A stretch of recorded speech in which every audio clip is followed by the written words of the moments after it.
آپ قرآن مجید کو جلدی جلدی یاد کر لینے کی غرض سے اپنی زبان کو حرکت نہ دیجیے، اس لیے کہ قرآن مجید کو جمع کرنے اور اس کو پڑھوانے کی ذمہ داری ہمارے اوپر ہے۔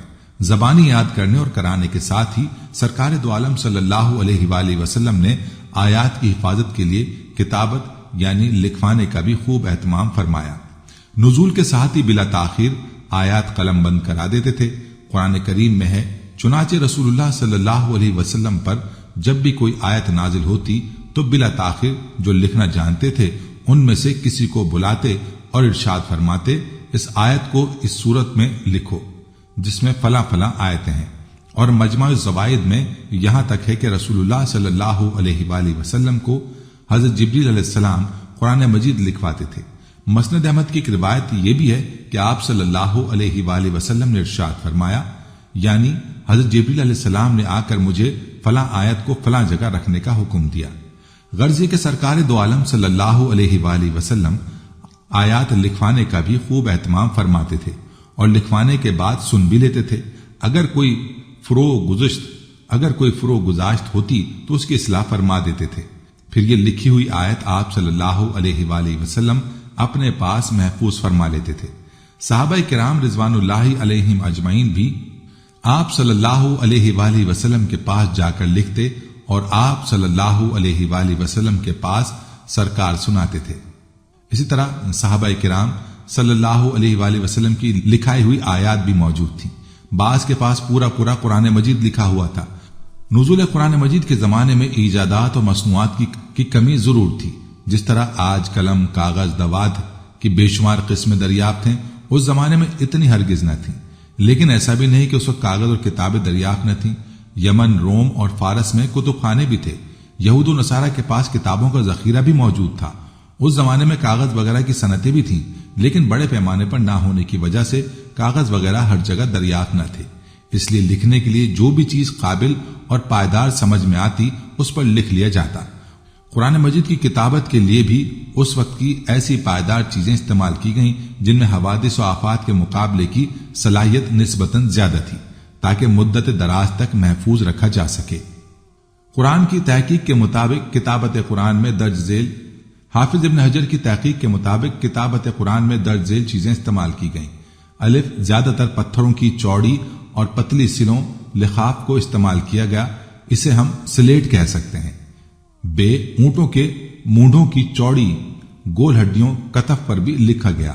مونڈوں کی ہڈیوں کو نہایت اچھی طرح گول تراش کر تیار کیا جاتا۔ چمڑوں کے کافی باریک پارچوں پر بھی قرآن مجید لکھا جاتا تھا۔ یہ ٹکڑے نہایت باریک ہوتے تھے اور لکھنے کے لیے ہی تیار کیے جاتے تھے۔ گوشت خور ملک میں اس کی بڑی افراد تھی۔ بانس کے ٹکڑوں پر بھی آیات لکھی جاتی تھیں۔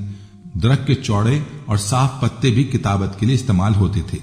کھجور کی شاخوں کی چوڑی جڑوں، اسیب اور کھجور کے جڑے ہوئے پتوں کو کھول کر ان کی اندرونی جانب بھی آیات کی کتابت ہوتی تھی۔ محدثین نے کاغذ پر بھی کتابت قرآن کا ذکر کیا ہے۔ ناظرین، پوری امت کا اس بات پر اجماع ہے کہ قرآن مجید میں سورتوں اور آیتوں کی ترتیب توفیقی ہے، یعنی رسول اللہ صلی اللہ علیہ وآلہ وسلم نے حضرت جبریل علیہ السلام اور انہوں نے اللہ تعالیٰ کے حکم سے پورا قرآن مجید مرتب طور پر لکھوایا۔ آج بھی اسی ترتیب سے قرآن مجید لکھا اور پڑھا جا رہا ہے اور قیامت تک اسی طرح رہے گا۔ پورا قرآن مجید 22 سال 5 ماہ 14 دن میں نازل ہوا۔ حسب ضرورت کبھی ایک آیت، کبھی چند آیتیں اور کبھی پوری سورت کی شکل میں آیات نازل ہوتی رہیں، اور ساتھ یہ بھی حکم ہوتا کہ اس کو فلاں سورت کے ساتھ فلاں مقام پر رکھ دیجیے۔ چنانچہ کاتبین وحی کو بلا کر آپ صلی اللہ علیہ وآلہ وسلم فرماتے، اس کو فلاں مقام پر لکھو، جیسا کہ اوپر بیان کر چکے ہیں۔ رسول اللہ صلی اللہ علیہ وآلہ وسلم نزول وحی کے ساتھ آیات لکھوا لیا کرتے اور لکھوانے کے ساتھ سن بھی لیتے تھے، پھر اسے آپ اپنے پاس محفوظ فرما لیتے تھے۔ اسی لیے آپ صلی اللہ علیہ وآلہ وسلم کے پاس پورا قرآن مجید لکھی ہوئی شکل میں بھی موجود تھا، لیکن ایک جلد میں مجلد نہ تھا۔ صحابہ کرام جو لکھنا پڑھنا جانتا مختلف چیزوں پر لکھا ہوا تھا۔ صحابہ کرام میں جو لکھنا پڑھنا جانتے تھے وہ خدمت نبوی میں پہنچ کر آیات لکھ لیتے تھے۔ جب کسی صورت میں آیت کا اضافہ ہوتا تو معلوم کر کے مرتب فرما لیتے۔ اسی طرح بہت سے صحابہ کرام کے پاس سرکار دو عالم صلی اللہ علیہ وآلہ وسلم کا مصدقہ نسخہ قرآن بھی موجود تھا۔ بعض کے پاس پورا قرآن بھی تھا اور بعض کے پاس چند سورتیں اور چند آیتیں تھیں۔ لکھنے لکھانے کا سلسلہ بالکل ابتدا سے کثرت سے جاری تھی۔ اس کی شہادت کچھ روایتوں سے ملتی ہے، جیسا کہ حضرت عمر بن خطاب رضی اللہ عنہ کے اسلام لانے والی روایت میں ہے کہ ان کی بہن فاطمہ اور بہنوئی سعید بن زید رضی اللہ عنہما جد خباب بن العارث سے قرآن پڑھ رہے تھے۔ جب حضرت عمر رضی اللہ عنہ غضبناک حالت میں ان کے پاس پہنچے تو ان کے سامنے ایک صحیفہ تھا جس کو انہوں نے چھپا دیا۔ اس میں سورہ طٰہٰ کی آیات لکھی ہوئی تھی۔ امام بخاری علیہ الرحمہ نے کتاب الجہاد میں ایک روایت نقل کی ہے جس میں ہے کہ رسول اللہ صلی اللہ علیہ وآلہ وسلم نے مصاحف لکھا ہوا قرآن مجید لے کر دشمنوں کی زمین میں جانے سے منع فرما دیا تھا۔ حضرت ابوبکر و عمر رضی اللہ عنہما کے مشورے سے جب قرآن مجید کی اجماعی نسخے کی کتابت کا وقت آیا، زید بن حارث کو اس وقت حضرت زید بن ثابت کو پابند کیا گیا تھا کہ جو کوئی بھی لکھی ہوئی آیت لے کر آئے اس سے 2 گواہوں کی گواہی اس بات پر لے لیجئے کہ یہ آیت رسول اللہ صلی اللہ علیہ وآلہ وسلم کے سامنے لکھی گئی ہیں۔ چنانچہ اس پر عمل ہوا۔ ان تینوں روایتوں اور ان کے علاوہ بہت سی روایتوں سے معلوم ہوتا ہے کہ عہد نبوی میں بہت سے صحابہ کرام کے پاس آیتیں لکھی ہیں، بہت سے صحابہ کرام کے پاس آیتیں لکھی ہوئی تھیں، لیکن بعض کے پاس پورا قرآن مجید بھی لکھی ہوئی شکل میں موجود تھا۔ ناظرین، اب اگر قرآن پاک کو جمع کرنے کی بات کی جائے تو جمع قرآن کے 4 ادوار ہیں۔ پہلا دور عہد نبوی میں قرآن جمع کرنے کا ہے۔ سرکار دو عالم صلی اللہ علیہ وآلہ وسلم نے حفاظت قرآن کے لیے 2 ہدایتیں دیں۔ ایسے حفظ کیا جائے، اس کو لکھا جائے۔ ہر سال جبریل امین کے ساتھ آپ صلی اللہ علیہ وآلہ وسلم نازل شدہ حصے کا باقاعدہ دور بھی کرتے تھے۔ حدیث میں ہے کہ جبریل امین ہر سال آپ صلی اللہ علیہ وآلہ وسلم کے ساتھ قرآن مجید کا 1 مرتبہ دور کیا کرتے تھے۔ جس سال آپ صلی اللہ علیہ وآلہ وسلم کا انتقال ہوا، جبریل امین نے آپ صلی اللہ علیہ وآلہ وسلم کے ساتھ 2 مرتبہ دور کیا۔ آپ صلی اللہ علیہ وآلہ وسلم نے اس 2 مرتبہ دور کے بارے میں فرمایا، جبریل میرے ساتھ ہر سال قرآن کریم کا 1 مرتبہ دور فرمایا کرتے، اس سال انہوں نے مجھ سے 2 مرتبہ دور کیا۔ میں تو یہی سمجھتا ہوں کہ میرا دنیا سے جانے کا وقت آنے والا ہے۔ ناظرین، مکی مسلمان بھی حیرت انگیز قوت حافظہ کے مالک تھے جنہوں نے 13 برس کے عرصے میں مکہ میں نازل ہونے والے قرآن حصے کو سرحد سے اپنے سینوں میں محفوظ کر لیا۔ صحابہ کرام و صحابیات کی بڑی تعداد نے نہ صرف اسے یاد کیا بلکہ لکھا بھی اور غور و تدبر کرنا بھی سیکھا۔ وہ اپنی پیاری نیند اور نرم و گرم بستر کو چھوڑ کر قیام اللیل کرتے اور تہجد میں اسے پڑھا کرتے۔ ان کے گھروں سے راہگیروں کو قرآن پڑھنے کی آواز سنائی دیتی۔ سیدنا ابوبکر صدیق رضی اللہ عنہ نے اسی بنا پر ابن دغنا کی امان واپس کر دی کہ میں اس قرآن کو پڑھے بغیر نہیں رہ سکتا۔ جب آپ صلی اللہ علیہ وآلہ وسلم ہجرت کر کے مدینہ منتقل ہو گئے، قرآن یہاں بھی 10 سال نازل ہوتا رہا۔ یہاں بھی آپ صلی اللہ علیہ وآلہ وسلم قرآن مجید کو مجالس میں، نماز میں، خطبات میں پڑھتے، سنتے اور سناتے تھے۔ آپ صلی اللہ علیہ وآلہ وسلم نے مسجد نبوی میں قرآن مجید کی تعلیم کا انتظام فرمایا۔ مسلمان اسے شوق سے گھروں میں اور نماز تہجد میں بالخصوص پڑھتے۔ نوجوانوں کو آپ صلی اللہ علیہ وآلہ وسلم ابھارتے کہ قرآن یاد کرو، اسے سیکھو۔ بہترین قرات پر آپ صلی اللہ علیہ وسلم فخر کرتے۔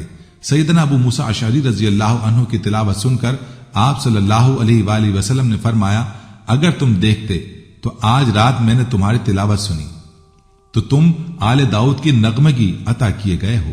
سیدنا ابن مسعود رضی اللہ عنہ سے آپ صلی اللہ علیہ وآلہ وسلم نے فرمایا، مجھے قرآن سناؤ۔ انہوں نے عرض کی، اللہ کے رسول، قرآن آپ پر اتارا گیا اور سناؤں میں؟ آپ صلی اللہ علیہ وآلہ وسلم نے فرمایا، مجھے اچھا لگتا ہے کہ میں دوسروں سے قرآن سنوں۔ تو ابن مسعود رضی اللہ عنہ نے سورہ نساء پڑھنا شروع کی۔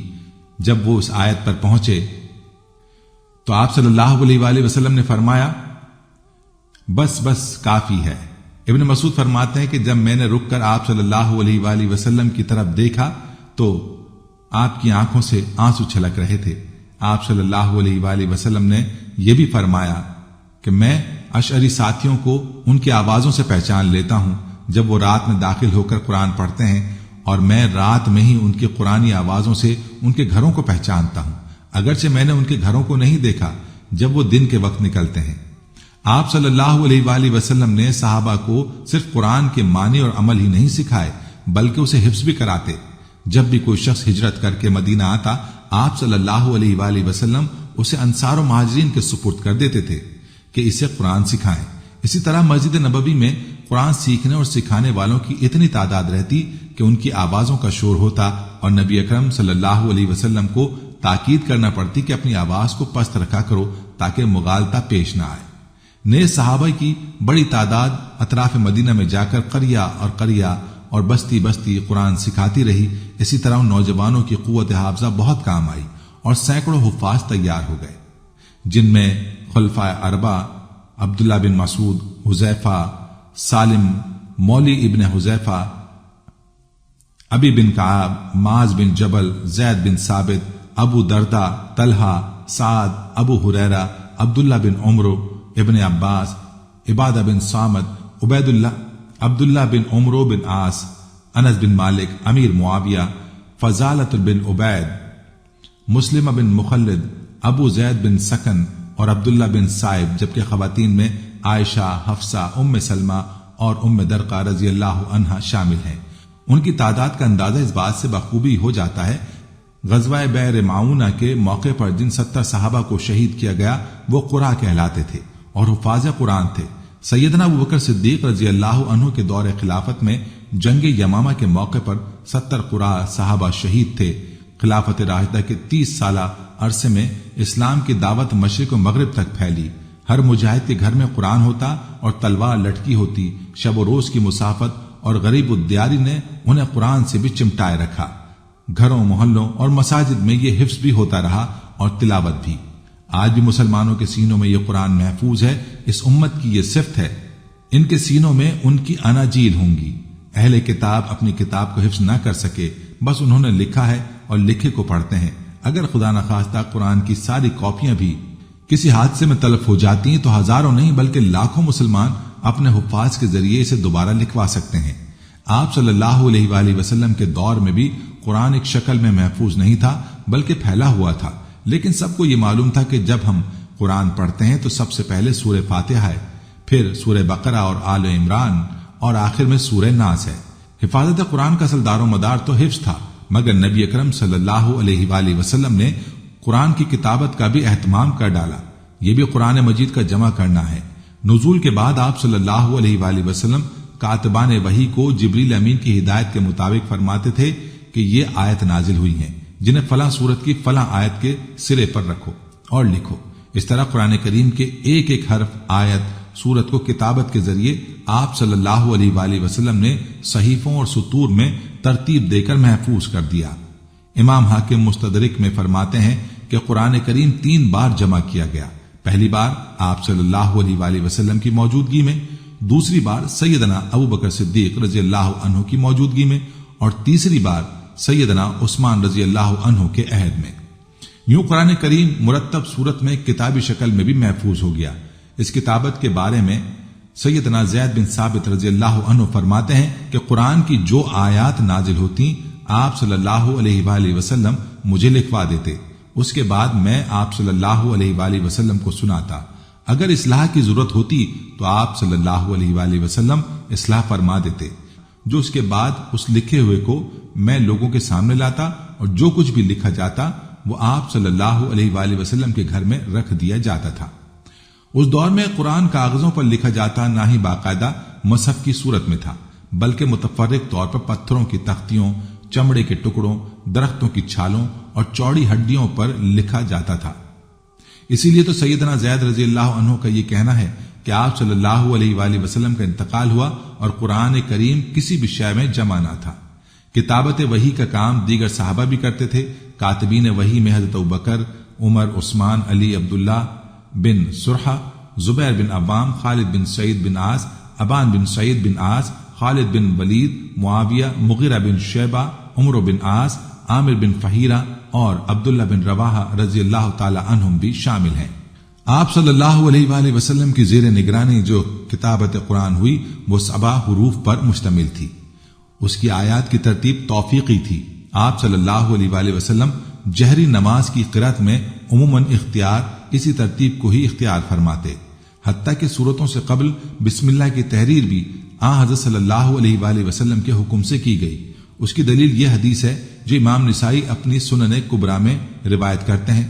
تو جناب جبریل علیہ السلام نے آپ صلی اللہ علیہ وآلہ وسلم سے فرمایا، اللہ کے رسول صلی اللہ علیہ وسلم، آپ اسے سورہ بقرہ کی آیت نمبر 280 کے بعد رکھیے۔ اسی لیے علماء کہتے ہیں کہ قرآنی صورتوں میں آیات کی تقدیم و تاخیر جائز نہیں۔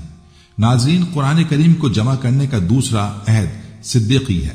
سرکار دو عالم صلی اللہ علیہ وآلہ وسلم کے زمانے میں مکمل قرآن مجید مختلف چیزوں پر لکھا ہوا تھا، سارے اجزاء الگ الگ تھے، جبکہ حضرت ابوبکر صدیق رضی اللہ عنہ نے قرآن مجید کی تمام سورتوں کو ایک ہی تختئی اور سائز پر لکھوا کر ایک ہی جلد میں مجلد کروانے کا کام حکومتی اور اجماعی طور پر انجام دیا۔ چنانچہ ایسا نسخہ مرتب ہو گیا جس کو سارے صحابہ کرام کی اجماعی تصدیق حاصل ہوئی۔ ایک موقع پر حضرت علی رضی اللہ عنہ نے ارشاد فرمایا، قرآن مجید کی خدمت کے سلسلے میں سب سے زیادہ اجر و ثواب کے مستحق ابوبکر صدیق رضی اللہ عنہ ہیں۔ اللہ تعالیٰ ابوبکر پر رحم فرمائے کہ وہ اولین شخصیت ہیں جنہوں نے جمع قرآن کا مایہ ناز کارنامہ انجام دیا۔ حضرت عمر رضی اللہ عنہ اسی خدمت کو حکومت کی طرف سے انجام دینے کا مطالبہ کر رہے تھے۔ وہ چاہتے تھے کہ خلافت و حکومت اس مہم کو اپنے ہاتھ میں لے اور اپنی نگرانی میں اس کو مکمل کرائے تاکہ قرآن مجید ضائع ہونے سے بچ جائے اور بعد میں کتاب اللہ میں اختلاف پیدا نہ ہو۔ حضرت زید بن ثابت رضی اللہ عنہ کی روایت امام بخاری علیہ الرحمہ نے نقل فرمائی ہے۔ فرماتے ہیں کہ جنگ یمامہ کے فوراً بعد صدیق اکبر رضی اللہ عنہ نے میرے پاس بلاوا بھیجا۔ میں ان کے پاس پہنچا، وہاں حضرت عمر فاروق رضی اللہ عنہ بھی موجود تھے۔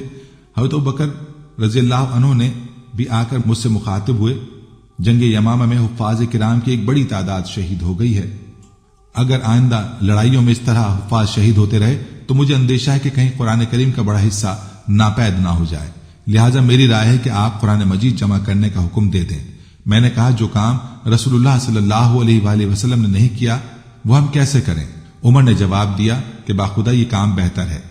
بار بار مجھ سے کہتے رہے، یہاں تک کہ اب میری رائے بھی وہی ہے جو عمر کی ہے کہ مجھے بھی اس پر شرح صدر ہو گیا۔ حضرت زید رضی اللہ عنہ فرماتے ہیں کہ خدا کی قسم، اگر یہ حضرات مجھے پہاڑ منتقل کرنے کا حکم دیتے تو مجھے اتنا مشکل نہ ہوتا جتنا جمع قرآن کا بار ہوا۔ میں نے بھی کہا کہ آپ حضرات ایسا کام کیوں کر رہے ہیں جو رسول اللہ صلی اللہ علیہ وآلہ وسلم نے نہیں کیا تھا۔ اس پر حضرت ابوبکر نے فرمایا کہ خدا کی قسم یہ کام بہتر ہے، اور حضرت ابوبکر بار بار یہی دہراتے رہے کہ اللہ تعالیٰ نے میرا سینہ اس کام کے لیے کھول دیا ہے جس کام کے لیے حضرت ابوبکر و عمر رضی اللہ عنہما کو سرح صدر عطا فرمایا تھا۔ چنانچہ میں نے کھجور کی شاخوں، پتھر کی باریک تختیوں اور لوگوں کے سینوں سے قرآن مجید تلاش کر کے جمع کرنا شروع کر دیا، یہاں تک کہ توبہ کی آیت لقد جاءکم رسول من انفسکم میں نے صرف حضرت ابو خزیمہ انصاری رضی اللہ عنہ کے پاس پائی، اس کے علاوہ کسی اور کے پاس نہیں پایا۔ ان کی تنہا شہادت کو رسول اللہ صلی اللہ علیہ وآلہ وسلم نے 2 آدمیوں کی شہادت کے قائم مقام قرار دیا تھا۔ حضرت ابوبکر و عمر اور زید بن ثابت رضی اللہ عنہم سب حافظ قرآن تھے۔ ان کے علاوہ بھی صحابہ کرام میں حفاظ کی کمی نہیں تھی۔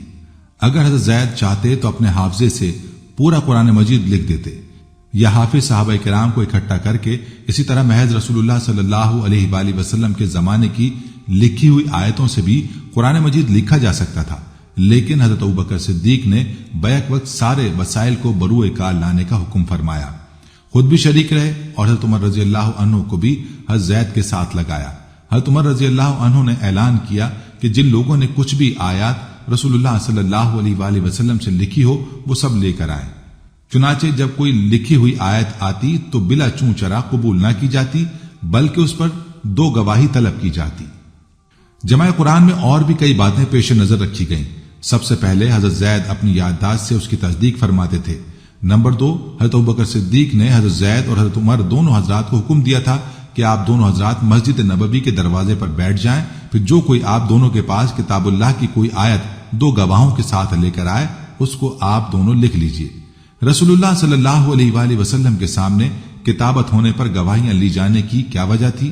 اس سلسلے میں حافظ بن حجر عسقلانی فتح الباری میں لکھتے ہیں، ان کا مقصد یہ تھا کہ صرف نبی اکرم صلی اللہ علیہ وآلہ وسلم کے عین سامنے لکھی گئی آیتوں کو ہی لکھا جائے، محض حافظے سے نہ لکھا جائے۔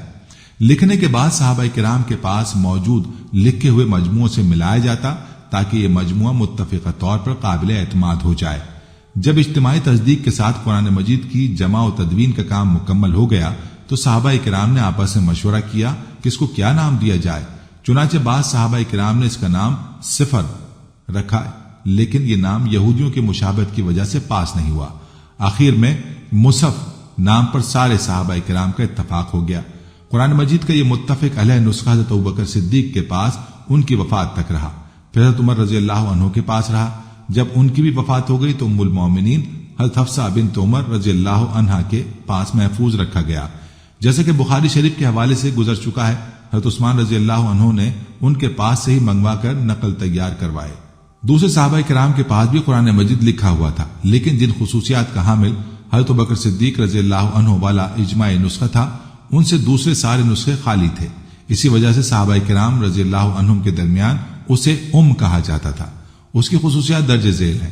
نمبر 1، ہر سورت کو الگ الگ لکھا گیا تھا، لیکن ترتیب بعینہ وہی تھی جو سرکار دو عالم صلی اللہ علیہ وآلہ وسلم نے بتائی تھی۔ اس نسخے میں 7 حروف جمع تھے جن پر قرآن مجید کا نزول ہوا۔ یہ نسخہ خط حیری میں لکھا گیا تھا۔ اس میں صرف وہ آیات لکھی گئی تھی جن کی تلاوت منسوخ نہیں ہوئی تھی۔ ان کو لکھوانے کا مقصد یہ تھا کہ ایک مرتب نسخہ تمام امت کی اجماعی تصدیق سے تیار ہو جائے تاکہ ضرورت پڑنے پر اس کی طرف رجوع کیا جا سکے۔ اس نسخے میں قرآن مجید کی تمام صورتوں کو ایک ہی تختی اور سائز پر لکھوا کر ایک ہی جلد میں مجلد کروایا گیا تھا، اور یہ کام حکومت کی طرف سے انجام دیا گیا تھا، جو کام رسول اللہ صلی اللہ علیہ وآلہ وسلم کے زمانے میں نہ ہو پایا تھا۔ قرآن مجید کا یہ متفق علیہ نسخہ حضرت ابو بکر صدیق رضی اللہ عنہ کے پاس رہا۔ جب ان کی وفات ہو گئی تو حضرت عمر رضی اللہ عنہ کے پاس محفوظ رہا۔ جب ان کی بھی وفات ہو گئی تو وصیت کے مطابق آپ کی بیٹی ام المومنین حضرت حفصہ رضی اللہ عنہ کے پاس محفوظ رکھا رہا۔ حضرت ابوبکر صدیق رضی اللہ عنہ کا سب سے بڑا کارنامہ جمع قرآن ہے۔ اسی طرح حضرت عثمان رضی اللہ عنہ کا سب سے بڑا کارنامہ پوری امت کو قرآن مجید کے اس متفق علیہ نسخے پر جمع کرنا ہے جو عہد صدیقی میں تیار کیا گیا تھا۔ اسی طرح امت مسلمہ کا شیرازہ بکھرنے سے انہوں نے بچا لیا۔ جب حضرت عثمان غنی رضی اللہ عنہ کا زمانہ آیا اور اسلام کا دائرہ بہت وسیع ہو گیا تو جن لوگوں نے مذکورہ بالا رعایتوں کی بنیاد پر اپنے اپنے قبائلی اور انفرادی لہجوں یا مختلف متواتر تلفظ کے لحاظ سے قرآن مجید کے مختلف نسخے لکھے تھے، ان کے درمیان شدید اختلاف رونما ہو گیا، حتیٰ کہ ایک دوسرے کی تکفیر کی جانے لگی۔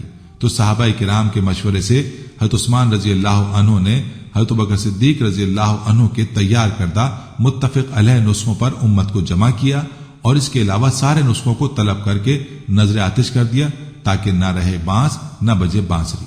چنانچہ اختلاف جڑ سے ختم ہو گیا۔ حضرت عثمان رضی اللہ عنہ نے حضرت حفصہ رضی اللہ عنہ کے پاس سے حضرت ابوبکر صدیق رضی اللہ عنہ کا تیار کردہ نسخہ یہ کہہ کر منگوایا کہ ہم اس سے نقل تیار کر کے اصل آپ کو واپس کر دیں گے۔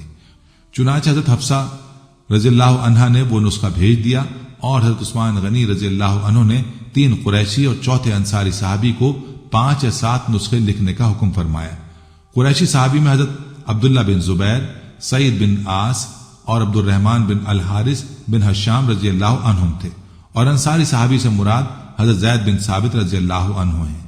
ان سب کو حضرت عثمان غنی رضی اللہ عنہ نے یہ بھی ہدایت کی تھی کہ آپ حضرات کا اگر کسی جگہ رسم الخط میں حضرت زید سے اختلاف ہو تو اس لفظ کو قریش کے رسم الخط کے مطابق لکھیں، اس لیے کہ قرآن مجید قریش کی لغت میں نازل ہوا۔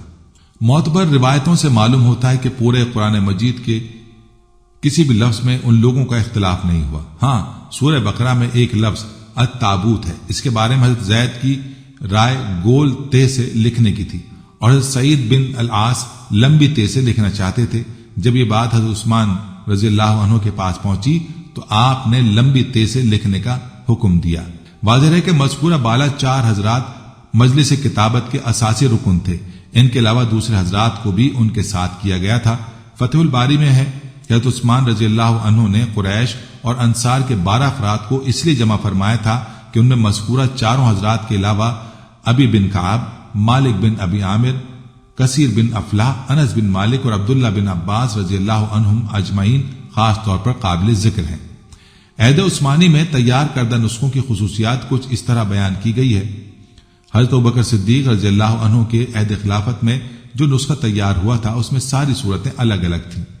حضرت عثمان رضی اللہ عنہ نے تمام صورتوں کو اسی ترتیب سے یکے بعد دیگرے ایک ہی مصحف میں لکھوایا۔ قرآن مجید ایسے رسم الخط میں لکھا گیا کہ ممکن حد تک متواتر قرأتیں سما جائیں۔ حضرت عثمان غنی رضی اللہ عنہ نے جن حضرات کو نسخہ قرآن تیار کرنے پر مامور فرمایا تھا، ان حضرات نے اسی نسخے کو بنیاد بنایا جو حضرت ابوبکر صدیق رضی اللہ عنہ کے زمانے میں تیار کیا گیا تھا۔ اسی کے ساتھ مزید احتیاط کے لیے وہی طریقہ اختیار فرمایا جو حضرت ابوبکر صدیق رضی اللہ عنہ کے زمانے میں اختیار کیا گیا تھا۔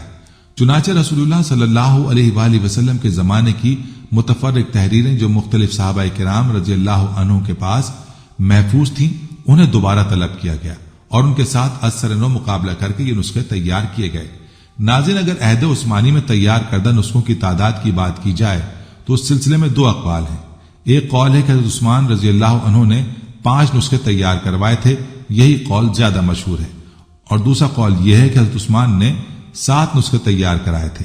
ایک نسخہ مدینہ منورہ میں رکھا اور بقیہ مکہ، شام، یمن، بحرین، بصرہ اور کوفہ میں ایک ایک کر کے بھیج دیا گیا۔ یہ قول ابن ابی داؤد سے ابو حاتم سجستانی نے نقل کیا ہے۔ حضرت عثمان رضی اللہ عنہ نے صحابہ کرام رضی اللہ عنہم اور تابعین عظام کے پاس موجود سارے نسخوں کو نظر آتش کرنے کا حکم نافذ فرمایا تاکہ امت مسلمہ ایک رسم الخط پر متفق ہو جائے اور امت کی شیرازہ بندی باقی رہے۔ اس وقت موجودہ سارے صحابہ کرام نے حضرت عثمان رضی اللہ عنہم کے اس کارنامے کی تائید و حمایت کی اور خوب سراہا۔ حضرت عثمان غنی رضی اللہ عنہ نے ام المومنین حضرت حفصہ رضی اللہ عنہا سے حضرت ابوبکر صدیق رضی اللہ عنہ والا نسخہ واپسی کے وعدے سے منگوایا تھا، اس لیے اس سے نقلیں تیار کر کے حسب وعدہ واپس فرما دیا۔ سیدنا عثمان رضی اللہ عنہ کا یہ کام جمع ثانی کہلاتا ہے۔ جمع اول کا کام تو عہد نبوی صلی اللہ علیہ وسلم اور صدیقی میں ہو چکا تھا۔ عہد عثمانی میں بس اتنا کام ہوا کہ قرأت میں جو اختلاف پیدا ہوا تھا اسے ایک مخصوص انداز تحریر سے ختم کر دیا گیا اور ایک ہی لغت پر قرآن کو لکھ کر امت کو اس پر جمع کر دیا گیا۔ اسی بنا پر سیدنا عثمان کو جامع القرآن کہتے ہیں۔ آج بھی تاشقند اور استنبول میں رکھے مصحف عثمانی کے نسخوں اور ان کے رسم الخط کو دیکھا جا سکتا ہے جو ایک دوسرے سے ملتے جلتے ہیں۔ سیدنا عثمان رضی اللہ عنہم کی اس مخلصانہ کوشش کے یہ عظیم الشان نتائج ہیں کہ امت آج بھی قرآن مجید پر متفق ہے اور مجتمع بھی۔ اس باہمی الفت و محبت نے امت کو بڑے اختلاف سے بچا لیا ہے۔ تابعین کرام اور ان کے بعد لوگوں نے قرآن کریم کو حفظ کیا۔ صحابہ کرام نے دنیا بھر میں پھیل کر جہاں لوگوں کو امور دین سے آگاہ کیا، وہیں قرآن تعلیم کے حلقے بھی قائم کیے۔ ان علاقوں کی مساجد میں باقاعدہ تدریس شروع کر دی۔ بہت سے لوگ ان کے پاس محض اسے سیکھنے آئے۔ بعض مدارس کو بہت شہرت بھی ملی، جن میں سے بہت سے تابعین دور دراز کے علاقوں سے محض سیکھنے آئے، جیسے کوفہ میں مدرسہ ابن مسعود، مدینہ منورہ میں مدرسہ ابی بن کعب اور مکہ مکرمہ میں مدرسہ ابن عباس رضی اللہ عنہم۔ ان مدارس کے علاوہ دیگر علاقوں میں صحابہ کرام کی کوششیں جاری رہیں اور وہ قرآن کریم کی قرأت اور اس کی تحفیظ، تفسیر اور احکام کی تفاصیل بیان کرتے اور سکھاتے۔ قرأت کے مختلف وجوہ سیکھنے کے سبب بہت سے حفاظ ایسے بھی تیار ہو گئے جنہیں قرأت اور روایات میں شہرت نصیب ہوئی۔ ناظرین، اب اگر جمع قرآن کے چوتھے دور کی بات کی جائے تو یہ صوتی اور طباعتی جمع کا دور تھا۔ تلاوت کے بعض احکام جن میں قلقلہ، روم، اشماع، اخفاء، ادغام، اقلاب اور اظہار وغیرہ کی پابندی تلاوت کرنے والے کے لیے ضروری ہے۔ اس لیے قرآن پاک کی تحریر میں ان حکام کا لکھنا تو ممکن تھا، مگر اس کی صحیح ادائیگی کیا ممکن تھی؟ علماء نے اسے ناممکن قرار دیتے ہوئے اسے متقن حفاظ مشائخ سے براہ راست سیکھنے اور حاصل کرنے کا کہا اور لکھا ہے۔ امام شافعی فرماتے ہیں، جو کتابوں سے فقیہ بنتا ہے وہ بہت سے احکام کو کھو بیٹھتا ہے۔ مشہور ائمہ حفاظ قرآن اپنے حفظ کی تلقی کی وجہ سے جانے جاتے تھے۔ مثلا سیدنا ابن مسعود رضی اللہ عنہ فرماتے ہیں، واللہ میں نے رسول اللہ صلی اللہ علیہ وآلہ وسلم کے دہن مبارک سے 70 سے اوپر صورتیں حاصل کی ہیں، اور یہ بھی بیان کرتے ہیں کہ میں نے باقی صورتیں کس سے حاصل کی؟ باقی قرآن پاک میں نے آپ صلی اللہ علیہ وآلہ وسلم کے اصحاب سے لیا۔ اس تلقی کا مقام و مرتبہ کیا ہے؟ اس کا ادراک انہیں اس حد تک تھا کہ جب انہیں کسی صورت کے بارے میں پوچھنا ہوتا تو صاف فرما دیتے کہ میں نے یہ صورت نبی کریم صلی اللہ علیہ وآلہ وسلم سے نہیں سنی، اور اس صحابی کا بتا دیتے جنہوں نے آپ صلی اللہ علیہ وآلہ وسلم سے وہ صورت سنی ہوتی۔ ماد یکرب کہتے ہیں کہ ہم عبداللہ بن مسعود رضی اللہ عنہ کے پاس آئے اور عرض کی کہ ہمیں طا سین میم 200 آیتوں والی یعنی الشورى آیت 228 پڑھ کر سنائے، تو فرمانے لگے یہ صورت میرے پاس نہیں ہے، یعنی رسول اللہ صلی اللہ علیہ وسلم سے سنی نہیں ہوئی، مگر تم اس شخص کے پاس جاؤ جس نے اللہ کے رسول صلی اللہ علیہ وسلم سے اسے سنا ہے، اور وہ خباب بن الارت رضی اللہ عنہ ہیں۔ تو ہم ان کے پاس آئے، انہوں نے ہمیں یہ سورت پڑھ کر سنائی۔ استاد سے قرآن سننا کوئی بدعت نہیں بلکہ یہ سنت رسول ہے۔ آپ صلی اللہ علیہ وآلہ وسلم نے براہ راست جبریل امین سے سنا، بلکہ ہر سال ان سے سنا بھی اور سنایا بھی۔ آخری سال 2 مرتبہ سنا اور سنایا۔ روزانہ کی 3 جہری نمازوں میں بھی آپ اسے اونچی آواز سے پڑھتے۔ اسی طرح نماز جمعہ، نماز استسقاء، نماز خسوف و کسوف، نماز تراویح، نماز عیدین وغیرہ میں بھی آپ جہرن پڑھ کر سناتے، جس میں یہ سبق بھی ہوتا کہ صحیح تلاوت کیا ہوتی ہے، اور پھر جب خود اکیلی نماز پڑھنی پڑے تو اس تلاوت کو کیسے کرنا ہے۔ الحمدللہ آج بھی حفظ قرآن اور اس کی قرأت کی مختلف وجوہ سیکھنے کا سلسلہ دنیا بھر میں بڑے پیمانے پر جاری ہے۔ مدارس خواہ عمارات میں ہوں یا گھروں اور دکانوں میں مسلمانوں کے شوق کو کم نہیں کیا جا سکا۔ باوجود مسلمانوں کی ناگفتہ حالت کے اور معیشت و معاش کی تنگی کے، نیز تہذیبی، تمدنی اور حکومتی نشریاتی دباؤ کے، پھر بھی لاکھوں مسلمان نوجوان بچے بچیاں حفظ قرآن سے سرفراز ہوتے ہیں۔ انٹرنیٹ پر موجود مختلف ویب سائٹس نے قرأت کی مختلف خوبصورت آوازوں کو محفوظ کر لیا ہے۔ اسی طرح دنیا کے تقریباً ہر کونے میں حفاظ حضرات کی تراویح کی براہ راست ریکارڈنگ کی تنوع کی مثالیں قائم کر دی ہیں۔ اب جہاں مقری نہیں، وہاں اس کی آواز اور انداز دونوں اپنا کام دکھا رہے ہیں۔ اس جدید رسم الخط کو رسم عثمانی اور رسم مصحف کا بھی نام دیا گیا۔ قرآن مجید کے جمع ہونے کے بعد بتدریج اس کے رسم الخط میں حسن و نظامت بھی آتی گئی۔ اسی طرح قرآن مجید کے الفاظ کی تشکیل یعنی نقطہ و اعراب غیر عربوں کے لیے بہت ہی مفید ثابت ہوئے۔ چنانچہ ان کوششوں میں یقیناً فضیلت ان حضرات کو حاصل ہے جس کام میں شامل ہوئے، مگر پہل کس نے کی یہ طے کرنا مشکل نظر آتا ہے۔ نقطہ اور اعراب کے علاوہ قرآن کے اجزاء بھی مقرر ہوئے، اور بعد میں منازل، اخماس و آشار اور رکوع وغیرہ کے سلسلے میں بھی کام ہوا۔ مصحف پر سب سے پہلے اعراب ابو الاسود الدولی نے لگائے۔ بعض علماء کا خیال ہے کہ انہوں نے یہ کام عبد المالک بن مروان کے حکم سے کیا۔ بعض علماء کا خیال یہ کہ ابو الاسود نے خلیفہ عبد المالک کے حکم سے قرآن پر حرکات لگائیں۔ ابتدا میں وہ حرکات جو ابو الاسود دولی نے وضع کی وہ اس طرح کی نہ تھی جیسے آج کل معروف ہے، بلکہ زبر کے لیے حرف کے اوپر، زیر کے لیے نیچے اور پیش کے لیے حرف کے سامنے ایک نقطہ مقرر کیا گیا، جبکہ سکون کی علامت 2 نقطے تھی۔ ناظرین، علامہ سیوطی رحمۃ اللہ علیہ نے لکھا ہے کہ صحابہ کرام رضی اللہ عنہم کو قرآن کو بین دفتین 2 گتوں کے درمیان عہد صدیقی میں جمع کیا۔ اس میں کسی قسم کی زیادتی یا کمی نہیں کی، اس کو بالکل ویسا ہی لکھا جیسے انہوں نے نبی اکرم صلی اللہ علیہ وآلہ وسلم سے سنا، یعنی ترتیب میں بھی کسی قسم کی تقدیم و تاخیر نہیں کی۔ ان کے بعد تابعین نے بھی اس ترتیب کو یاد کیا، لکھا، اور نسلاً بعد نسل آج بھی اسی طرح ہمارے پاس محفوظ ہے۔ صحابہ کرام کا معمول تھا کہ تہجد میں قرآن کی تلاوت کیا کرتے اور ہفتے میں 1 بار قرآن ختم کیا کرتے۔ اس مقصد کے لیے ان کی روزمرہ کی تلاوت کی مقدار مقرر تھی، جسے حزب یا منزل کہا جاتا ہے۔ احادیث سے ثابت ہے کہ قرآن پاک میں احزاب کی تقسیم خود نبی اکرم صلی اللہ علیہ وآلہ وسلم نے کی تھی۔ سیدنا اوس بن حذیفہ رضی اللہ عنہ فرماتے ہیں کہ میں نے صحابہ رضی اللہ عنہ سے پوچھا کہ آپ نے قرآن کے کتنے حزب بنائے ہوئے ہیں؟ انہوں نے جواب دیا کہ ایک حزب 3 سورتوں کا، دوسرا 5 کا، تیسرا 7 کا، چوتھا 9 کا، پانچواں 11 کا، چھٹا 13 کا، اور آخری حزب مفصل سورہ قاف سے لے کر آخر تک کا۔ زرکشی رحمت اللہ علیہ لکھتے ہیں کہ اگر ہم 3، 5، 8، 9، 11، 13 کو جمع کریں تو کل 48 بنتے ہیں، اور 48 سورتوں کے بعد سورہ قاف شروع ہو جاتی ہے۔ امام ابن حجر رحمۃ اللہ علیہ فرماتے ہیں کہ اس روایت سے پتہ چلتا ہے کہ قرآن پاک کی سورتوں کی ترتیب عہد نبوی میں بھی وہی تھی جو آج ہے۔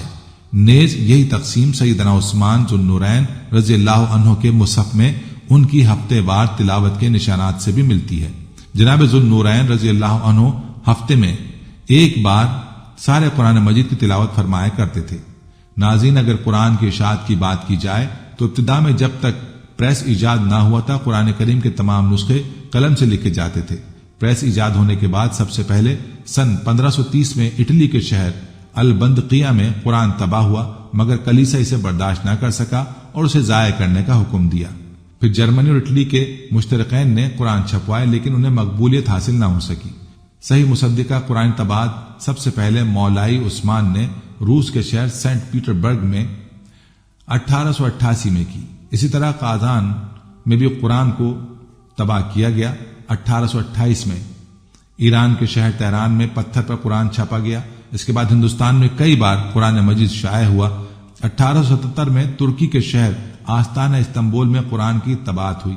1923 میں شیخ الازہر کی زیر سرپرستی قرآن کا ایک حسین و جمیل نسخہ شائع کیا گیا، جسے تمام اسلامی دنیا میں بہت شہرت و مقبولیت حاصل ہوئی اور لاکھوں نسخے ہر سال شائع کر کے اطراف عالم میں بھیجے جاتے رہے۔ مشرق و مغرب کے تمام علماء اس بات پر متفق تھے کہ اس نسخے کی طباعت و کتابت ہر لحاظ سے مکمل اور معیاری ہے۔ سعودی عرب میں مدینہ منورہ کا مجمع الملک فہد سے طباعت قرآن کا ایک تاریخی کردار ادا کر رہا ہے۔ 30 ملین قرآنی نسخوں کی سالانہ خوبصورت طباعت، عمدہ کاغذ و تجلید، اور پھر دنیا بھر کی زبانوں میں اس کے تراجم، نیز قرآ حضرات کی مرتل ریکارڈنگ اور مختلف زبانوں اور اس کا ترجمہ، پھر اس کی مفت تقسیم واقعی ایک قابل قدر کارنامہ ہے جو دنیا اسلام میں اور پوری دنیا میں اللہ کے اس پیغام کو عام کرنے کا سبب بن رہا ہے۔ یہ سب قرآن مجید کی حفاظت کے الہی سامان ہیں جو تا ابد رکھنے کے لیے کیے جا رہے ہیں۔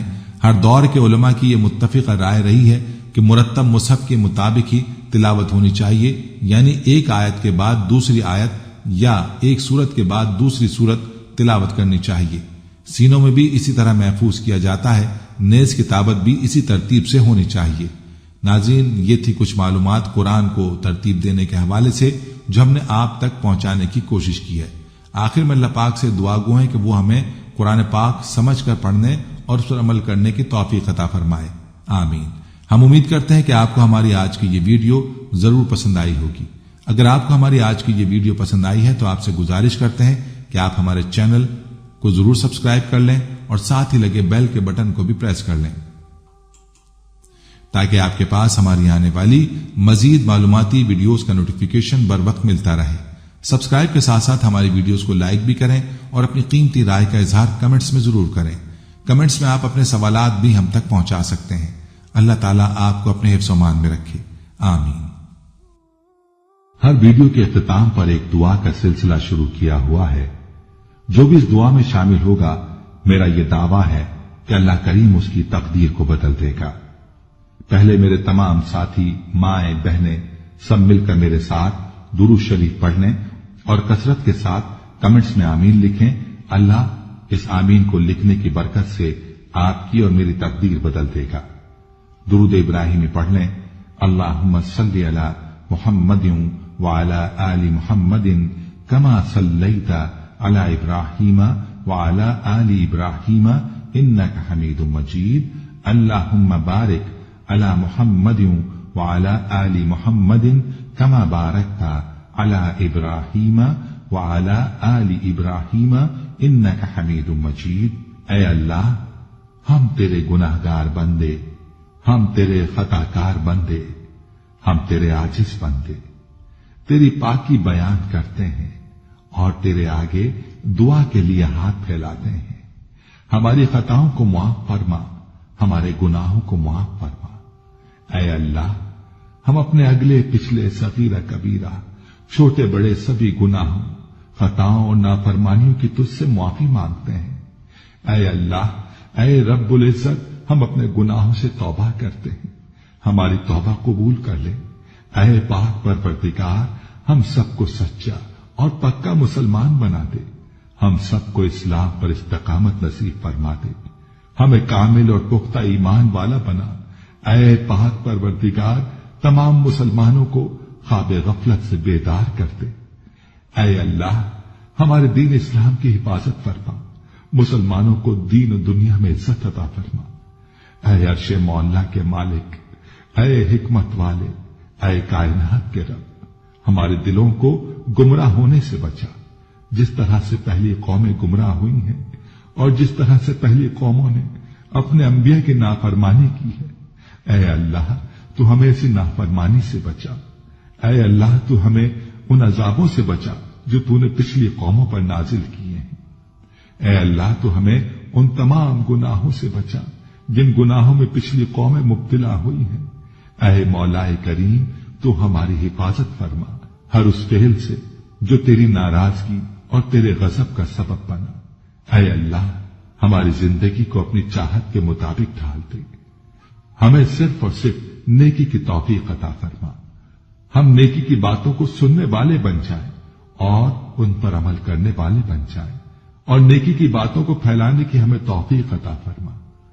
اے اللہ یہ دور فتنے کا دور ہے، امت کے اندر ہر طرح کے گناہ پائے جاتے ہیں، تو ہمارے حال پر رحم فرما اور ہمیں گناہوں سے بچنے کی توفیق عطا فرما۔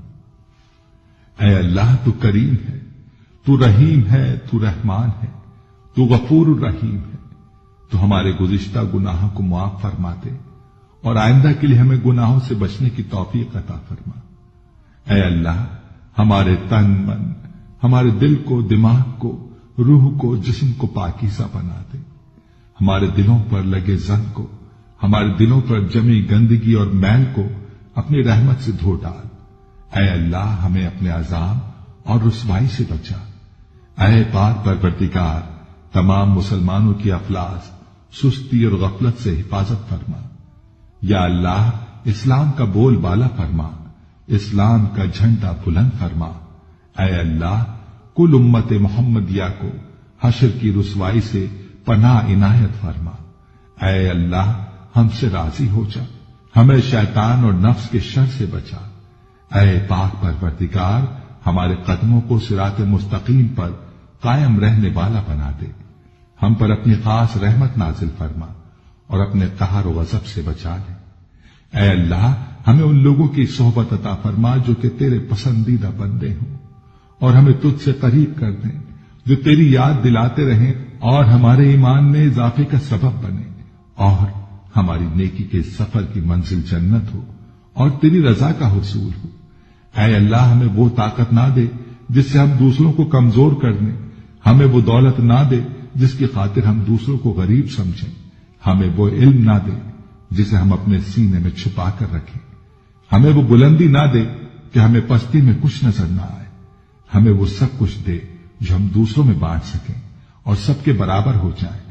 اے پاک پروردگار کوئی کام آسان نہیں مگر تو جسے آسان کر دے، اور جب تو چاہتا ہے مشکل کو آسان کر دیتا ہے۔ یا اللہ جتنے بھی مسلمان بہن بھائی مشکل میں ہیں ان کی مشکلات کو آسان فرما دے۔